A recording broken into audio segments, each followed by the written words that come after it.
Bienvenue dans ce nouvel épisode de Ça déborde, le podcast Nature Peinture qui t'aide à faire autrement, à devenir ta priorité et à prendre soin de toi sans culpabiliser. Je m'appelle Lucille, je suis psychopraticienne et ici je te parle de mon parcours, mes galères, mes réussites, mes coups de cœur, mes coups de gueule aussi et les clés qui m'ont aidé à avancer et que j'ai à cœur de partager avec toi pour que tu apprennes à mieux te connaître, à dépasser tes peurs et tes doutes pour laisser enfin déborder pleinement qui tu es. Alors installe-toi confortablement et c'est parti. Bonne écoute! Et coucou! Aujourd'hui, j'ai envie de te parler de l'astrologie. Alors l'astrologie, c'est devenu aujourd'hui un outil qui fait pleinement partie de ma manière d'accompagner. Que ce soit au centre de la séance ou pas. Ça m'arrive de recevoir des gens qui ont juste envie d'en connaître plus sur eux, sur leur thème, de savoir quels peuvent être peut-être les enjeux ou d'avoir juste une autre porte d'entrée, une autre manière de regarder qui ils sont et ce qu'ils sont en train de traverser. Mais quoi qu'il arrive, même si les gens ne viennent pas pour ça et qui viennent parce qu'ils ont une problématique de travail, de confiance, de doute, peu importe ce qui les amène à venir en séance en cabinet, je me sers moi toujours de l'astrologie pour apporter un éclairage parce que c'est un outil qui est extrêmement pertinent et qui fait gagner du temps, je trouve. Parce que selon les enjeux, selon ce que je vais percevoir dans le thème, je ne vais pas poser les mêmes questions ou pas de la même manière et c'est comme si je pouvais utiliser un vocabulaire ou une énergie qui va être plus adaptée à la personne, qu'elle va mieux comprendre. C'est comme si je connaissais presque en caricaturant un petit peu, mais dans un certain niveau, c'est vrai quand même. C'est comme si je connaissais mieux la personne qu'elle ne se connaît elle, dans le sens où moi je la connais à travers son thème et qu'elle ne se connaît pas à travers cet axe-là. Comme quelqu'un qui, moi je connais pas la numérologie par exemple, si j'allais faire mon thème en numérologie, je sais que la personne me connaîtrait mieux que moi-même au travers de cet outil-là. Et je trouve que c'est d'une grande richesse que de savoir comme ça, ouvrir des différentes portes d'accès à soi-même pour pouvoir mettre plus de sens et pour s'aider soi-même en fait finalement, pour s'accompagner soi-même, pour être bienveillant avec soi-même. Parce que souvent les gens qui viennent me voir me disent, en caricaturant un peu, en gros, ils arrivent en me disant voilà tout ce qui fait que dans ma vie c'est problématique. C'est quoi mon problème? Dites-le moi et aidez-moi à corriger ce truc-là. Et c'est comme si les gens arrivaient en étant persuadés d'être un problème et qu'il faut trouver une solution. Et je passe beaucoup de temps à accompagner les gens à arrêter de se considérer comme un problème, mais plutôt à se considérer comme quelqu'un qui a des hauts, des bas, qui a un bagage de souffrance, qui a besoin d'être entendu, qui a besoin d'être déposé, mais vous êtes chacun, tous composés et toutes composés de vos hauts, vos bas et de tout ce qui va faire que vous êtes vous finalement. Et c'est ça, quand je dis qu'il faut déborder pleinement qui on est, c'est ne pas essayer de masquer ou de contrecarrer des parties de nous qu'on imagine qui vont déplaire aux autres. L'idée, c'est pas de plaire aux autres, c'est de se plaire à soi, d'oser être soi-même et d'accepter que parfois, ça plaise pas aux autres. Et c'est pas parce que ça plaît pas que c'est pas bien. Donc il y a un vrai travail de réconciliation à faire quand on va voir un thérapeute, je trouve. Et finalement, moi, j'ai vraiment à cœur, c'est le truc que je travaille le plus finalement, de montrer aux gens comme ils sont durs avec eux-mêmes et de leur apprendre petit à petit à être plus indulgents. Et je trouve que l'astrologie, pour ça, ça vient donner, alors pour prendre, je ne vais pas rentrer dans le détail, j'aurai pas le temps, mais si on prend le soleil, la lune et l'ascendant de quelqu'un, le soleil, ça va être son grand je suis, son ascendant, ça va être son grand je fais, et sa lune, ça va être grosso modo quels sont ses besoins de sécurisation et ses besoins émotionnels. Voilà, alors c'est plus complexe que ça en réalité, hein, tu te doutes bien, mais pour donner un ordre d'idée, quand déjà tu sais ça sur toi, selon où va être placée ta lune, par exemple, si tu as une lune dans l'énergie du bélier, pour prendre soin de toi, tu vas peut-être avoir besoin de bouger vachement, de te dépenser, de faire plein de sport, ça veut dire qu'il y a quand même de l'énergie à revendre et que, voilà, il y a besoin d'aller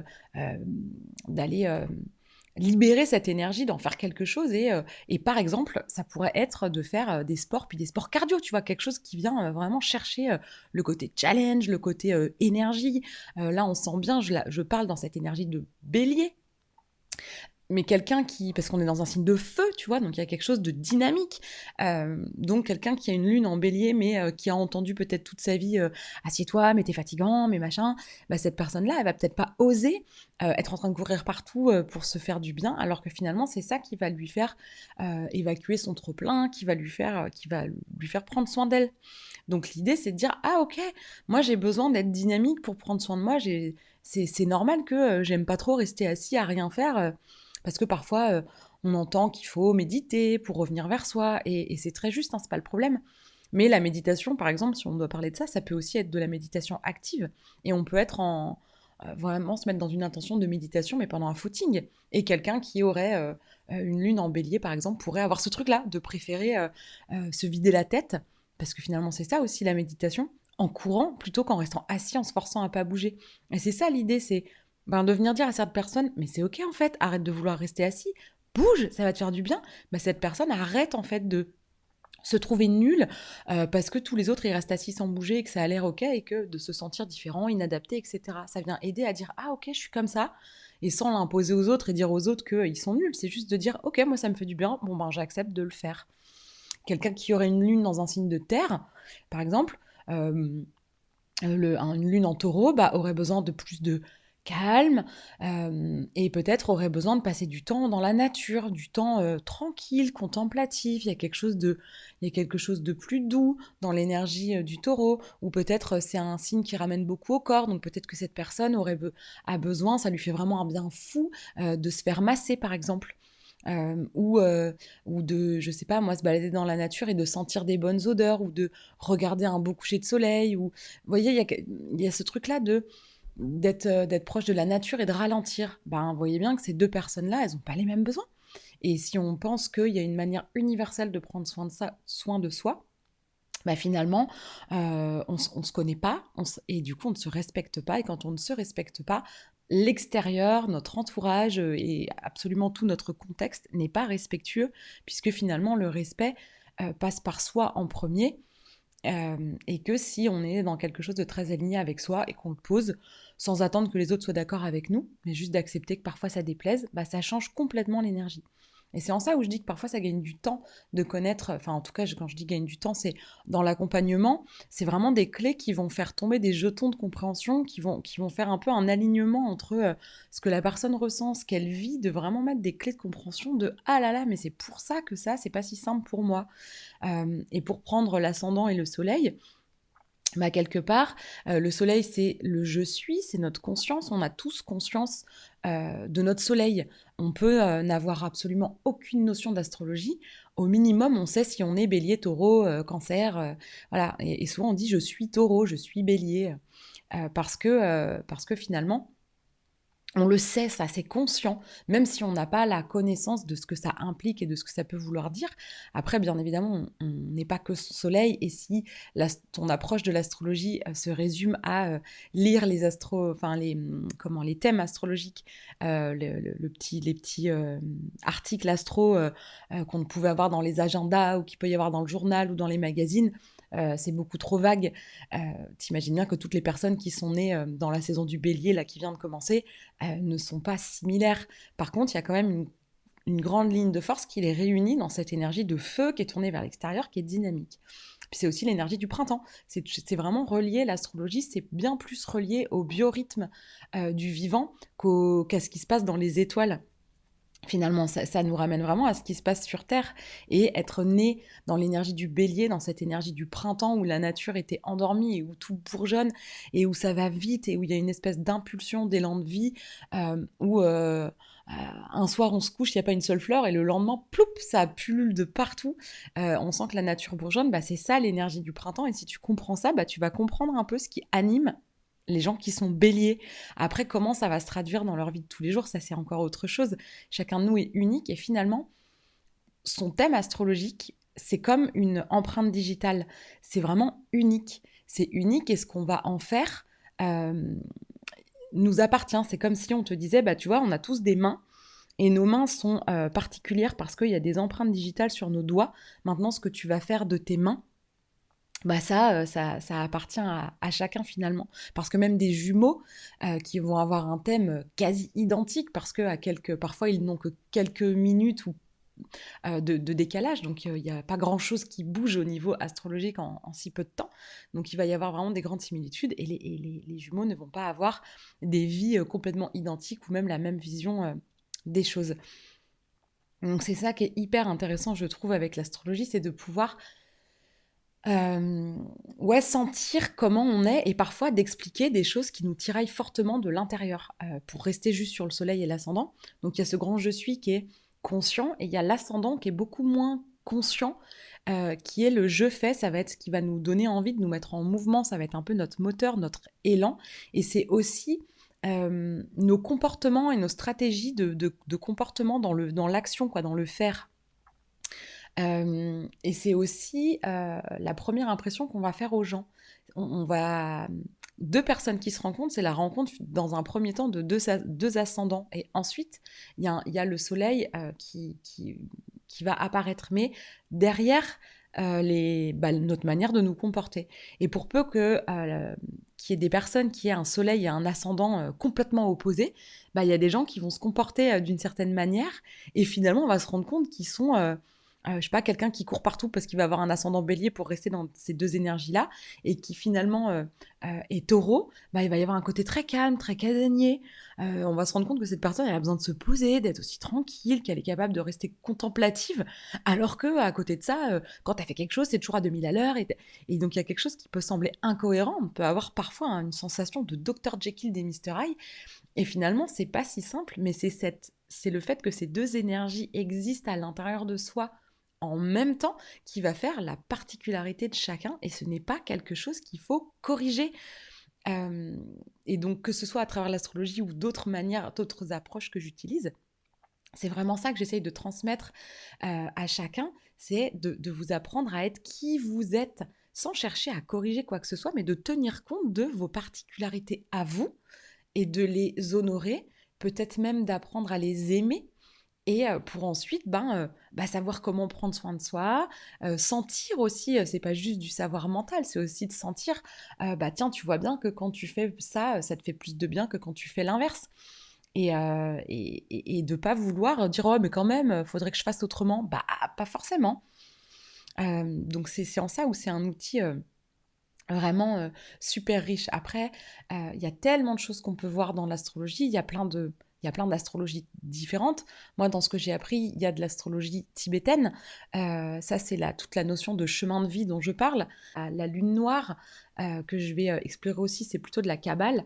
Donc, il y a comme ça, il y a différentes approches de l'astrologie. L'astrologie reste un art de l'interprétation, dans le sens où la manière dont moi je vais peut-être te parler de ton thème va forcément passer par les filtres de qui je suis, par la manière dont je l'ai compris, la manière dont ça a résonné à l'intérieur de moi, ce que je vais percevoir aussi dans l'instant, ce qui va faire écho avec tes propres énergies, et puis le dialogue qu'on va pouvoir avoir ensemble pour venir éclairer un peu et mettre du sens et de la conscience sur des enjeux qui sont plutôt inconscients.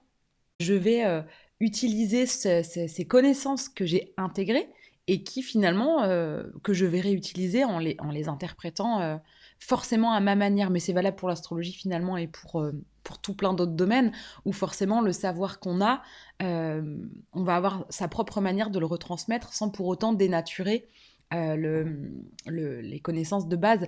Je sais pas, je prends l'exemple de prof de maths, parce qu'il y a quelque chose de très scientifique et de très 1 plus 1 égale 2, il n'y a pas 36, mais enfin, il n'y a pas, voilà, il y a pas de 36 000 réponses possibles. Par contre, la manière d'amener, la façon de comprendre le calcul et les mathématiques, va dépendre de chaque prof, va dépendre de sa sensibilité à lui, de sa manière de s'exprimer, etc. Donc c'est toujours, et l'astrologie compris, c'est un art de l'interprétation, c'est-à-dire que chacun qui connaît un peu l'astrologie va interpréter un thème avec la manière dont on lui a transmis. Moi, l'astrologie qu'on m'a transmise, c'est au service de l'accompagnement thérapeutique. Donc, je vais plutôt regarder les points de fragilité, les zones où il va y avoir des enjeux de l'inconscient, puisque c'est ça que les gens vont venir chercher auprès de moi. Ce qui ne veut pas dire que je ne suis pas capable de donner les enjeux lumineux et de venir dire, bah voilà, là sont tes grandes forces. Mais j'ai vraiment appris, moi, l'astrologie au service de l'accompagnement thérapeutique pour pouvoir grandir à travers son thème. Ça vient faire une manière particulière de transmettre cet outil-là et de s'en servir au service de mon métier et du coup à ton service quand tu viens me voir. Pour t'expliquer simplement de quoi est composé finalement un thème astrologique, j'utilise deux images. D'abord l'image de la pièce de théâtre. Dans un thème, ce qu'il y a de présent, c'est des planètes. Alors entre guillemets, parce qu'il y a aussi des luminaires, mais on va dire planètes pour simplifier. Des planètes, des signes, qui sont des énergies, et des maisons, qui sont des champs d'expérience.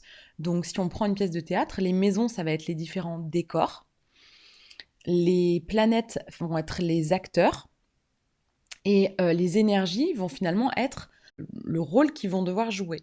Donc on imagine bien que certaines planètes vont se retrouver dans un rôle de composition totale, où finalement ce que la planète représente va pas du tout, est totalement à l'opposé de ce qu'elle est censée, de l'énergie avec laquelle elle est censée jouer, et donc elle va être un peu moins à l'aise. Et puis peut-être que le décor n'est pas celui où ça va être le plus facile. Je ne sais pas si on imagine qu'il faut faire une recette de cuisine et qu'on est dans la salle de bain.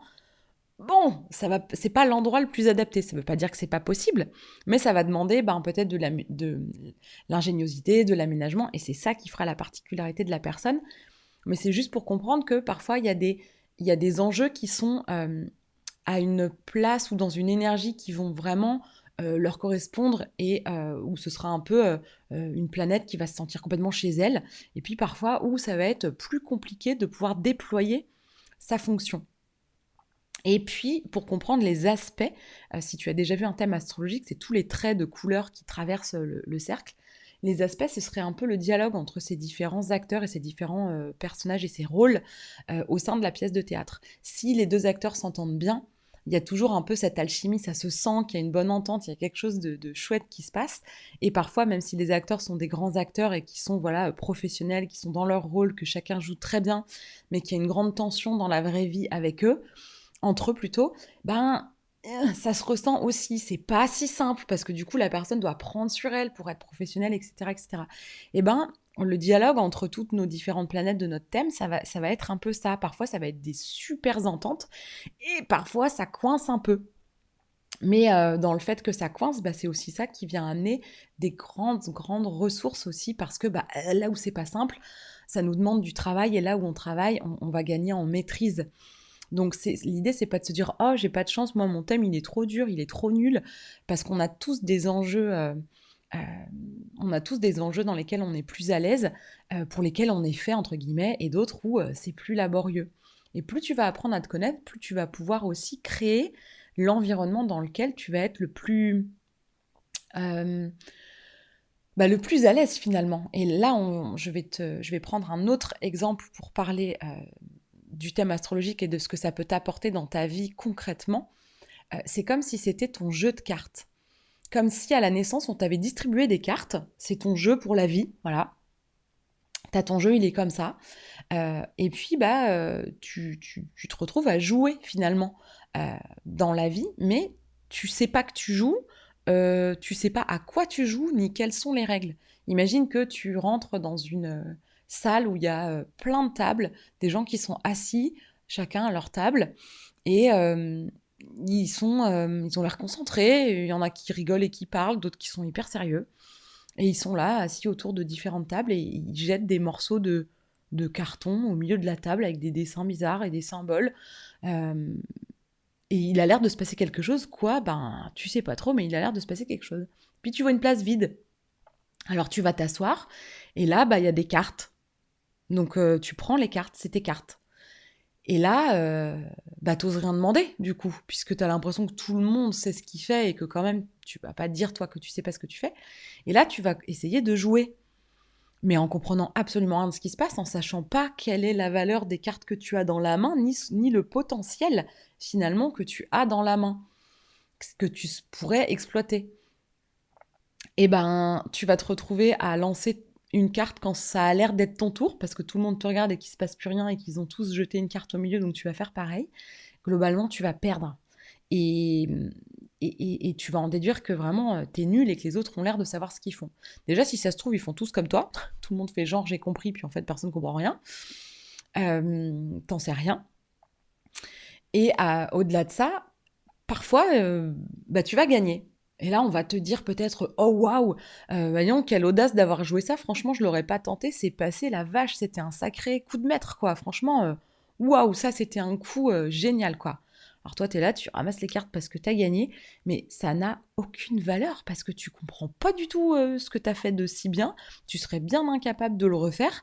Et donc, finalement, même les fois où ça se passe bien, où tu réussis, bah, ça t'apporte pas grand-chose.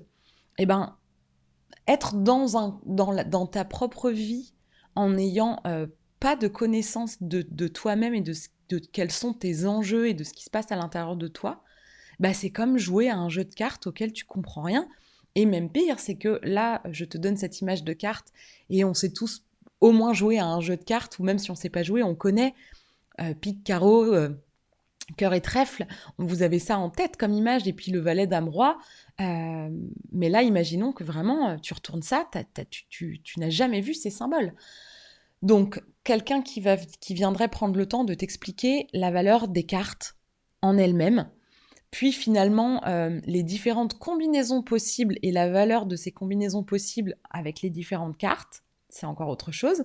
Ensuite, les règles du jeu. Et puis finalement, ton jeu, à force de le connaître, à force de changer les cartes de place, à force de les trier, de les disposer peut-être différemment, d'apprendre qu'il y a des cartes qui vont super bien ensemble et d'autres qui sont bien plus appropriées mais à un autre moment ou dans un autre jeu, finalement, plus tu vas connaître ton jeu, plus quand tu vas jouer, ça va être sympa, que tu gagnes ou que tu perdes finalement. Si tu gagnes, c'est parce que peut-être tu auras mis une stratégie, tu auras réussi, mais là, il y aura de la conscience et il y aura du coup de la valeur à avoir gagné. Parce que gagner en comprenant rien de ce que tu fais, ça n'a pas beaucoup de valeur. Et puis, même si tu perds et que tu as compris la stratégie de l'autre en disant « Ah la vache, bien joué », c'est quelque chose aussi que tu vas apprendre et ça va plus du tout avoir la même saveur. Pourtant, il se passe la même chose. Tu es toujours en train de jouer aux cartes. Et si, je sais pas, ton jeu, tu as une super main pour jouer au poker, arrête de jouer à la belote. Ou inversement, tu vois. Si t'as un super jeu pour jouer à la belote, mais joue à la belote en fait. Personne ne t'oblige à continuer à jouer au poker sous prétexte que toute ta famille a toujours joué au poker ou que peut-être même ta famille aurait une mauvaise opinion des gens qui jouent à la belote. Bah ouais, mais si toi t'as un jeu top ou en tout cas où t'as le potentiel pour vraiment faire quelque chose d'hyper intéressant à la belote, mais va jouer à la belote. Plus tu vas savoir là où tu as un potentiel, parce qu'en fait c'est ça un thème astrologique, c'est un potentiel en devenir. C'est vraiment ce que tu peux en faire, et c'est en ça où c'est pas divinatoire et où finalement chaque jour de ta vie il y a des choses différentes. C'est souvent ce que je dis en séance. Si je distribuais un jeu à la personne qui est en face de moi et que je me distribuais un jeu, on prend une photo de nos cartes, on choisit un jeu, on se met d'accord sur les règles et on commence à jouer ensemble. On va faire une première partie. On va redistribuer, mais on va se redistribuer exactement le même jeu. Et on joue toujours aux mêmes règles avec la même personne en face. Il n'y a pas deux parties qui vont se ressembler. Toutes les parties vont être différentes. Pourquoi ? Parce que après la première partie où on est en découverte du jeu de l'autre, de dire ah je sais pas trop ce que ça va donner, une fois qu'on a joué, moi je sais du coup le jeu de l'autre. Je vais pas retenir tout, mais il y a quand même 2-3 trucs qui m'auront marqué. Et inversement, la personne elle saura des trucs de mon jeu. Donc sachant ça, la manière de jouer de chacun va être différente. Et du coup, la partie va être différente. Et plus on va se connaître, plus finalement la partie va être différente. Et pourtant, on est les mêmes personnes avec le même jeu de cartes et on est en train de jouer au même jeu. Et c'est ça qui fait la richesse finalement de la vie, des expériences, des relations humaines. Et je trouve que cette image du jeu de cartes aide bien à comprendre ce que l'astrologie peut venir apprendre. C'est vraiment, tiens, ton jeu de cartes, c'est ça. Voilà quels sont ses grands enjeux, ses grands atouts, peut-être les failles, les difficultés à surmonter, où là, il y aura une énorme maîtrise derrière. Si tu prends en main ce truc-là et que tu le dépasses, ça va être une de tes plus grandes forces, même si pour l'instant, c'est l'endroit où tu te sens le plus fragile, etc., etc. Donc c'est vraiment un outil d'une richesse incroyable. Et finalement, l'astrologie fait partie de ma vie un peu de loin, depuis toujours et maintenant de très près. Mon grand-père nous faisait nos thèmes quand on était petits. Il avait fait nos thèmes à la naissance de chacun, et on discute d'astrologie, et il m'a transmis un peu ce goût pour à décrypter un peu comme ça une carte du ciel. Et là, d'avoir fait cette formation et de pouvoir aller plus finement dans les arcanes finalement de ce thème, bien que je sois encore pleinement novice, c'est tellement, je pense que c'est un sujet d'apprentissage comme plein d'autres qui est sans fin finalement. Je pense que je pourrais toujours apprendre plus sur certains enjeux du thème, qui, moi, me passionneront plus que d'autres peut-être, et qui me donneront envie de vraiment comprendre cet enjeu-là, pour moi d'abord, et puis de pouvoir le transmettre après. Mais en tout cas, ça a été difficile, ça a demandé beaucoup de travail, de l'exercice, d'apprendre des cours, vraiment d'apprendre tous ces symboles. Maintenant, quand j'écris des phrases entre guillemets astrologiques, avec des dessins de symboles de planètes, de symboles d'énergie, avec les symboles des aspects, on dirait une formule mathématique. On se dit, mais qu'est-ce que c'est que ce charabia? Et moi, parfois, je me dis, oh, mais je regarde ça de manière un peu étonnée en me disant, mais c'est fou que j'arrive à comprendre un truc pareil, parce qu'il y a vraiment tout un langage symbolique. Donc c'est pour ça que c'est comme apprendre une langue étrangère, c'est avec un alphabet qui serait différent. Et petit à petit, ben, on apprend les mots, puis on construit des phrases. Et puis plus on s'exerce, plus les phrases sont bien tournées, plus on peut rajouter, tu vois, au début tu fais sujet-verbe, et puis après sujet-verbe-complément, puis après tu peux commencer à faire des phrases plus longues, à te balader dans ce langage-là. Et puis finalement, plus tu vas le faire, plus ça va être un langage fluide. Donc c'est vraiment un outil. Hem, dès les premières secondes de la formation, finalement, j'ai tout de suite senti, ça m'a fait cet effet, tu sais, quand tu rencontres quelqu'un, pour la première fois, et que, bah, il y a ce match, tu vois? De dire: «Putain, je la connais pas, mais c'est comme si je l'avais toujours connue». Bah, c'est vraiment ce truc-là que j'ai senti, où, ça m'a demandé beaucoup de travail, et finalement, c'est comme si, je retrouvais, c'est comme si, je sais pas, on dit ça en rigolant des fois: «Putain, dans une autre vie, on s'est déjà croisés, c'est pas possible». Bah, des fois, je me dis: «C'est pas possible, dans une autre vie, c'est quelque chose que je savais faire», tellement il y a ce truc qui me parle tant dans l'astrologie, et que je trouve que ça a enrichi ma pratique.